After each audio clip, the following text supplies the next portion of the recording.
Welcome to Sounds of Resistance channel. With the latest attacks of the Ukrainian armed forces, the cards are being redistributed in Ukraine. The Ukrainian military said the Russian soldiers were discouraged and redoubled their call for surrender. In the south, civilians fleeing territory still under Russian control said the invading troops were becoming increasingly unstable. The Russian army appears to have left the town of Balaklia in northeastern Ukraine in a frantic and chaotic retreat, as Ukrainian forces broke in during a fast-moving counteroffensive over the past few days. The desperation of the Russian army was visible everywhere in the reports and images published during the day.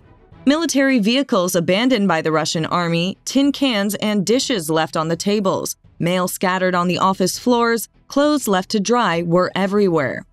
These signs showed us that the Russian army had fled from their positions without looking back. The surprise lightning strike of the Iron Fist operation, launched by the Ukrainian armed forces with artillery, air force, special operations forces, and ground forces, enabled the Ukrainian army to recapture thousands of square kilometers of territory, strategic towns, and abandoned weapons. It is stated that Russian troops fleeing the attacks of the Ukrainian armed forces have fled to the Russian border. Vladimir Zelensky surprised Putin in the world last week when he gave the green light for a major counteroffensive in the Kharkiv region. The Ukrainian army has made dramatic progress over the past 7 days, capturing more territory than Putin's army ruled during the Donbas campaign during the month of April. Western analysts say Ukrainian troops entered Russia's defensive positions in the northeast more than 43 miles. At the same time, they recaptured more than 1,100 square miles, or 3,500 square kilometers, from the Russian invaders. Ukrainian fighters achieved this in just 1 week. As of the beginning of September, the total liberated settlement area in Kherson, Kharkiv, and Donbas region is more than 6,000 square meters. Putin's army has proven unable to stop the Ukrainian juggernaut and is being pushed further and further back. According to the latest reports from the region, the Ukrainian army is pushing up the Russian border and has taken over the fire superiority and control. Ukrainian forces are reportedly only within 15 miles of the Russian border. Recent reports from Western sources have reported that Ukrainian forces are probably within 25 kilometers of the international border with Russia. Russian sources reported that Ukrainian forces captured Veliki Burluk in Kharkiv on September 10th. Russian blogger Yuri Kotenyuk noted that Ukrainian forces took advantage of the lack of an uninterrupted front line as they advanced towards Veliki Burluk. Anarchy and turmoil seem to have erupted among the Russian frontline troops who are desperately trying to flee from the lions of Kiev. Unconfirmed reports indicate that some Russian soldiers turned their guns on their fled comrades in a desperate attempt to force them to fight. It was previously reported that Russian Spetsnaz special forces and Wagner Group mercenaries pulled weapons against each other. Also last week, a clash broke out between 2 Russian FSB agents and 3 Russian sergeants in Melitopol, and 1 FSB agent was killed. The pressure of the Ukrainian warriors on the Russian army is so great that the Russian soldiers are in complete psychological collapse, and this pressure pushes them to rebel against their commander, his comrades, and Putin.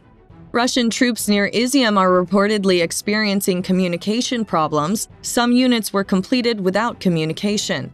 There are also unconfirmed reports that Russian soldiers shot those who wanted to retreat. However, this does not appear to be an obstacle to withdrawal. Some soldiers were found dead before the war even started. A Ukrainian military expert said that the Ukrainian army showed great mastery in tactical maneuvers. Mykola Sanharovsky, an analyst from the Razumkov Center, said in a statement, "The Russian army took advantage of the move of the bulk of the Russian forces to the south and tries to steer the course of the war, showing maneuver and great ingenuity." Ukraine's rapid gains are important both to seize the initiative and to raise the spirit of the troops, he added. The UK's Ministry of Defense says in its latest wartime update that the Ukrainian military continues to make significant gains. The sudden raid in Kharkiv by the Ukrainian armed forces completely destabilized the Russian army. The counterattack of the Ukrainian military forces entered lightly undefeated areas as they raced to cut off the Russian troops from the main supply routes in the Kharkiv area. Russian-Ukrainian troops posed for pictures in front of the railway hub in the strategic town of Kupiansk, as their lightning gains could turn into a rout. Several war correspondents from the Western media were inside the town of Ukrainian soldiers and reported that the Ukrainian police were patrolling the streets, and the soldiers were collecting the piles of ammunition and supplies that the Russian soldiers who had fled from the Russian soldiers had fallen to hastily leave. After a very ambitious push by the Ukrainian army to retake Kherson in the south, in a cleverly designed offensive in the Kharkiv region, Russia shifted 12 battalions from east to south, and their forces and commanders were caught in a straight line. It was the most clever operation ever performed. Aware of this, the armed forces of Ukraine has been silent for a long time and did not push the details of the operations in Kherson. However, it was clearly evident that the basis of this plan was to draw Russian forces upon itself. The Ukrainian armed forces knew how important Kherson was within Russia. For this reason, Russia had to transfer to the region from the north and east, as the supply routes of the region were cut after the pressure on Kherson. This caused the Russian army to be weak in the last sudden raid. Actions continued to control and secure the region. They are slowly taking control of new settlements. Everywhere, drastic attempts are being made to protest the Ukrainian flag and the entire Ukrainian people. The sector has only been lightly held, and Ukrainian troops have captured or besieged several cities, the UK Ministry of Defense said in its daily intelligence assessment on Saturday. Kharkiv's towns of Izium and Kupiansk are largely under Ukrainian control, but the Russians will try to take it back. This situation is a significant blow for the Russian army, because Izium and Kupiansk are located on the supply routes to the Donbas front line. As the defenses weakened and the frontline area seemed close to collapse, the Russian Ministry of Defense sought to race reinforcements to stem the tide. Kupiansk, as just noted, is the leading Russian supply route for troops and supplies to the northeast. Izium is where the attacks on Donbas were based. The offensive seeks to encircle and isolate Russian troops in Izium, where the main logistics base in Donbas is located. If Russia loses these two regions, it will be a big setback. A Russian force around Izium is probably increasingly isolated, and Izium is completely under Ukrainian forces' control, and Ukrainian flags are flying. Also, another strategic and big city in Kharkiv, Kupiansk, is being completely liberated, and more than 90% of Ukraine's second-largest city, Kharkiv, is now under control. Putin bears the greatest blame for Russia's shameful withdrawal. He started the war, committed genocide, turned ordinary Russians into accomplices in a criminal enterprise, consistently interfered with the work of the general staff, and placed politics above military strategy.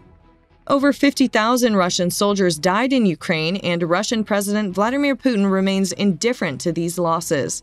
And he does this for his inflated ambition to become a great Tsar, and to that end support the destruction of Ukraine, Russia, and the world.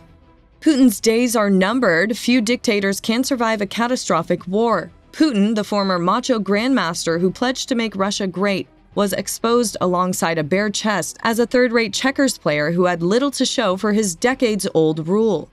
It is now increasingly possible that the days of Putin's fascist regime are also numbered. If Putin leaves, the system he has carefully built since 1999 will not survive, just as a wheel without a hub will collapse on its own. Indeed, it is no longer difficult to plan for the collapse of the Russian Federation and its replacement by a large number of non-Russian states. His throne is shaking. In our previous videos, we examined the revolts of the Russian parliament and the Kremlin against Putin, and even accusing Putin of treason. Putin will now try to play his last trump card. However, these trumps also seem to be an aging specimen. The gun in Putin's hand began to look like a blank slate. The arrival of the Ukrainian warriors to the Russian state border would be a huge collapse for the Russian troops.